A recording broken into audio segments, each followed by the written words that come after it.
तो चलिए इस वक्त की बड़ी खबर की ओर रुख करेंगे। आपको इस वक्त की बड़ी खबर से रूबरू करा दें। यमुना का जलस्तर बढ़ने से फरीदाबाद के कई हिस्सों में परेशानी बढ़ी। नदी किनारे वाले रिहायशी इलाकों में राहत कार्य लगातार जारी। लोगों का घरों से निकलकर सुरक्षित स्थानों पर पहुंचाने का काम किया जा रहा है। प्रशासन के अधिकारी और कर्मचारी लगातार राहत बचाव कार्य में जुटे हैं। यमुना का जलस्तर बढ़ने से फरीदाबाद के कई हिस्सों में पानी भर गया। नदी किनारे वाले रिहायशी इलाकों में राहत कार्य शुरू कर दिया गया है। लोगों को घरों से निकालकर सुरक्षित स्थानों पर पहुंचाया जा रहा है। प्रशासन के अधिकारी और कर्मचारी लगातार राहत कार्य में जुटे हुए हैं।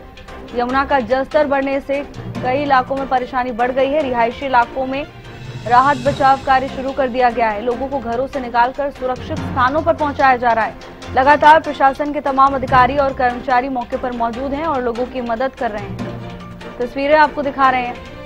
यमुना का जलस्तर बढ़ने से फरीदाबाद के कई क्षेत्रों में परेशानी का सामना लोगों को करना पड़ रहा है। फरीदाबाद के कई हिस्सों में लोगों की परेशानियां बढ़ गई हैं।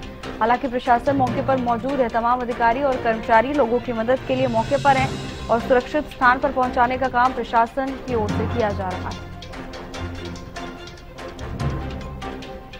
प्रशासन के अधिकारी और कर्मचारी लगातार राहत बचाव कार्य में जुटे हैं।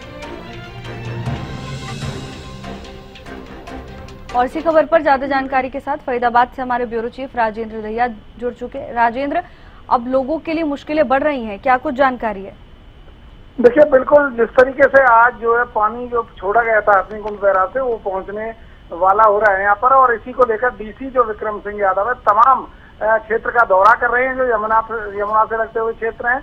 और साफ तौर पर लोग अभी भी जो है घरों के अंदर बैठे हुए हैं, तो उनको निकालने का प्रयास प्रशासन की तरफ से किया जा रहा है। साफ तौर पर कह सकते हैं कि यहाँ पर अब प्रशासन ने ताले मंगाए हैं और घर की अच्छे तरह से देखभाल करके वहाँ पर ताला लगाया जाएगा और लोगों को वहाँ से बाहर निकाला जाएगा, क्योंकि किसी भी वक्त जो पानी है वो यहाँ जमुना में पहुँच सकता है।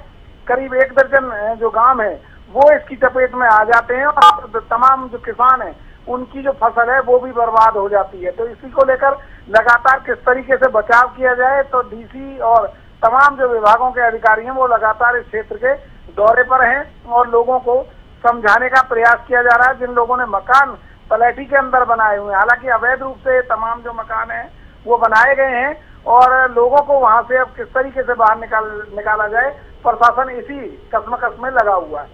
जी राजेंद्र, प्रशासन की ओर से क्या कुछ इंतजाम देखने को मिल रहे हैं और साथ ही लोगों का सहयोग मिलना भी बहुत जरूरी है प्रशासन के लिए?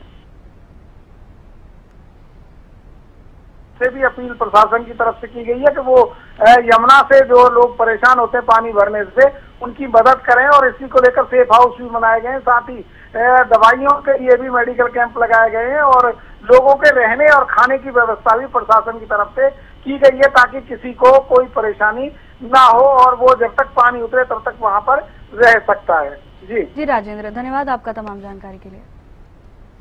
यमुना का जलस्तर बढ़ने से कई क्षेत्रों में मुश्किलों का सामना लोगों को करना पड़ रहा है।